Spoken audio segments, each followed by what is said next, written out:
Hey, salut tout le monde, on se retrouve pour une nouvelle vidéo config. On va faire une config commence à partir de 2600 € et on va voir qu'il y aura des petites alternatives qui feront monter le prix. Avant de commencer cette petite vidéo, je tenais à vous remercier. On est à 125 abonnés, on est à la moitié, tout juste, tout pile de mon prochain objectif qui est les 250 abonnés. Je pense que pour les 250 abonnés, je ferai gagner un petit jeu, hein. Rien d'exceptionnel, on est que 250, enfin on sera que 250. Donc voilà, mais j'espère que ça fera plaisir. Avant de commencer, je tenais aussi à rappeler que tous les liens seront dans la description, donc pas besoin de chercher à droite et à gauche, enfin à part si vous préférez vous embêter. On va commencer avec les processeurs de chez AMD. On va commencer avec un Ryzen 7 7700X. Ce processeur-là sera idéal si vous souhaitez jouer et streamer occasionnellement. On a du coup un socket AM5, donc les cartes mères, je trouve qu'elles sont encore un peu chères, mais pour 382 €, je trouve que ça reste assez acceptable comme prix pour un processeur de cette gamme, parce que chez Intel ça coûte vraiment plus cher. Si vous souhaitez avoir des petites performances en plus, pourquoi pas partir sur une gamme un peu plus haute, le Ryzen 9 7900X pour 484 €, et là le streaming plus le jeu à côté sera une formalité pour le processeur, vous avez un peu de marge. Alors pour poser les deux processeurs de chez AMD qu'on vient de voir, j'ai opté pour la Aorus X670 Elite AX qu'on retrouve à 354 €. Pour moi c'est le meilleur rapport prix-performance, enfin la carte mère n'influe pas sur les performances directes de votre ordinateur, mais au niveau des connectiques, elle est relativement assez intéressante. On a pas mal d'emplacements pour les SSD M2. En plus de ça, on aura des dissipateurs avec. L'esthétisme compte beaucoup pour moi parce que maintenant, on a des boîtiers qui sont de plus en plus souvent vitrés. Donc, cette carte mère, je la trouve plutôt pas mal. Après, c'est votre choix en fonction de ce que vous préférez, hein, les goûts et les couleurs. Et puis, en plus de ça, si vous avez un petit boîtier, il faudra peut-être opter sur une carte mère avec un plus petit format. On va passer à l'alternative de chez Intel, et comme on peut le voir, le i7 13700K est à 457 €, soit quasiment le prix du Ryzen 9 7900X. Bon, après, ça c'est pareil, c'est votre choix en fait, hein, c'est en fonction de vos préférences. Moi personnellement, j'ai pas de patrie, hein, je choisis pas mon processeur en fonction de la marque, je prends toujours le meilleur rapport prix-performance pour ce que je suis prêt à mettre dedans. Donc 457 €, après pareil, si vous voulez monter en gamme, on a un i9 13900KF, ça sert à rien de prendre un K classique.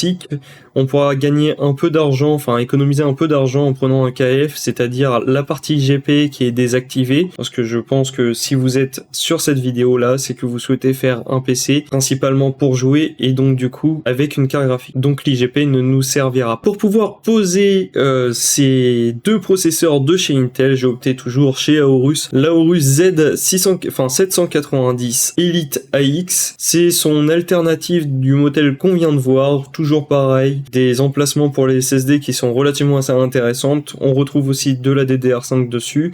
Elle est un peu moins chère que la version qu'on a vue pour les processeurs AMD. On la retrouve à 313 €. Attention, on n'est pas loin de la rupture de stock, mais c'est pareil, hein, les cartes mères, c'est en fonction de vos besoins. Ensuite, pour refroidir ces petits processeurs, un Corsair H115i suffira amplement. On le retrouve à 154 € chez Amazon avec une petite réduction. Ça suffira amplement. Moi personnellement, à l'heure actuelle, j'ai un Ryzen 9 3900X, ça fait longtemps que je l'ai, enfin depuis sa sortie, et il est refroidi avec un NZXT Kraken X63, si je dis pas de bêtises. Enfin, du coup, le water cooling 280 mm de chez NZXT, et ça suffit amplement. Il faut bien sûr avoir un boîtier relativement assez bien aéré. Alors pour la RAM, j'ai opté pour des G-Skill Trident Z. Ils sont cadencés à 6000 MHz, elles seront nativement bridées à 5600 avec la carte mère pour les processeurs AMD. Intel, je me suis pas trop renseigné dessus. 203 €, je trouve que c'est un prix relativement assez intéressant. Pour la RAM, j'ai opté pour un kit de 2 barrettes de 16 Go, donc du coup on se retrouve avec 32 Go à 6000 MHz. C'est des G-Skill Trident Z à 203 €, c'est un très bon rapport prix-performance. Sachez que nativement elles seront bridées à 5600 MHz sur la première carte mère qu'on vient de voir pour les processeurs AMD. D'occasion, on peut la trouver à 190 €, mais bon, moi je trouve que c'est pour 10 € de plus, c'est mieux de la prendre neuve. Alors pour le stockage, c'est pareil, ça dépendra énormément de votre utilisation que vous aurez de votre PC et de ce que vous souhaitez faire. Si vous avez beaucoup de jeux par exemple, si vous avez beaucoup de logiciels à faire tourner et que par exemple vous êtes sur Premiere Pro, vous avez beaucoup de fichiers à déplacer et tout ça, à charger. Ça peut être intéressant d'avoir quand même un SSD de 2 Tera. Enfin bref, du coup moi si je peux vous conseiller un truc, c'est un MP600GS de 2 Tera, il est seulement à 185€, c'est un très bon rapport prix-performance.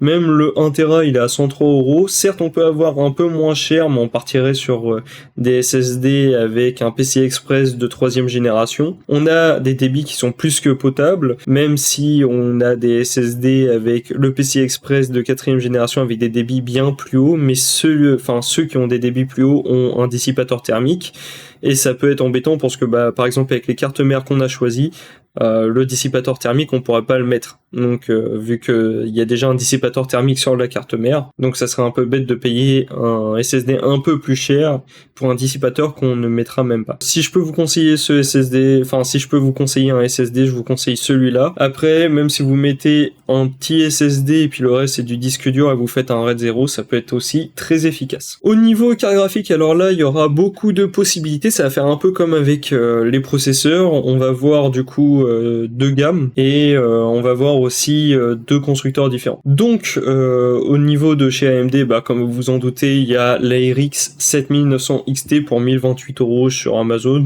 C'est quand même une très bonne carte graphique, c'est relativement assez intéressant. En plus de ça, maintenant il y a les encodeurs matériels vidéo AV1 plus les décodeurs. En ray tracing c'est un peu moins bien que chez Nvidia, et là avec cette carte graphique là on pourra chercher des 4080 pour 300, 400, 500€ de moins. Donc c'est relativement assez très intéressant. Si vous voulez un peu plus de performance pour quasiment 100€ de plus, vous avez la gamme qui est juste au-dessus. C'est une XTX, donc pour 1179€. On vient chercher des RTX 4080. Enfin, c'est même pas qu'on vient les chercher, c'est que on a des meilleures performances en jeu que des 4080. Donc c'est quand même très intéressant. Pareil, toujours un encodeur et un décodeur matériel vidéo AV1. Enfin voilà, ce sont des bonnes solutions. On retrouve la carte graphique toujours moins cher que chez Nvidia. On est au-dessus d'une 4080, on paye 200 à 300€ de moins, donc c'est quand même relativement assez intéressant. Alors niveau alternatif de chez Nvidia, on peut retrouver une RTX 4070 de chez Zotac pour 1038€. Alors là je vous cache pas que c'est la moins chère des 4070 Ti qu'on peut retrouver chez Amazon. Elle est plutôt assez mal notée parce que bon, le gars il avait une 6950 XT, il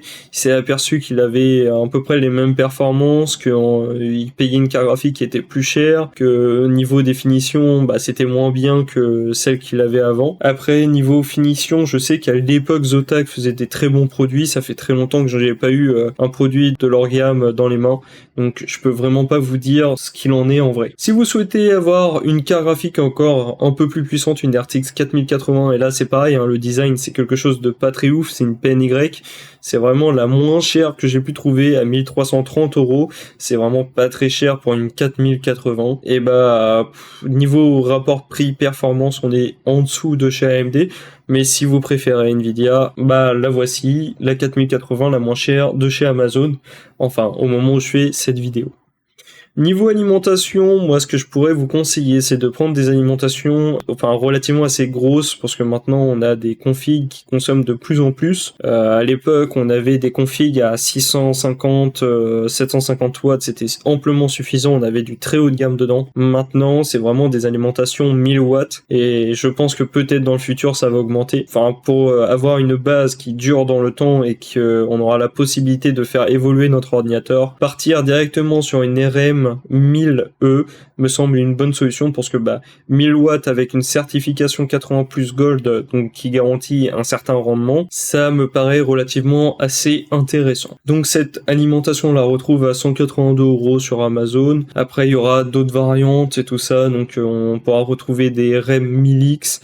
Après, c'est avoir le bon plan au bon moment. Au niveau du boîtier, ça c'est pareil, c'est les goûts et les couleurs, c'est comme beaucoup de choses. Maintenant, on a des boîtiers qui sont de plus en plus souvent vitrés. Donc là, moi, ce que je peux vous conseiller, c'est un Be Quiet Pure Base 500DX RGB que je trouve relativement assez sympa. Il y a un peu de RGB, on a du vert trempé. Je le trouve vraiment sympa, il coûte pas très cher, et en plus de ça, il est en promo. Alors j'espère que cette petite vidéo t'aura été utile, elle aura pu te faire économiser un peu d'argent si t'as commencé commander des choses, et si tu te souhaites faire une petite config, enfin là c'est plus une grosse config, hein, parce qu'il y a quand même une grosse fourchette de prix, on commence à 2600 €, et à mon avis, si on prend les composants les plus chers, on peut vite se retrouver dans les 3200 €. C'est vraiment des configs relativement assez haut de gamme. La prochaine que je ferai, c'est le PC peut-être le moins cher, en cherchant à droite et à gauche, hein, pas en restant que chez Amazon.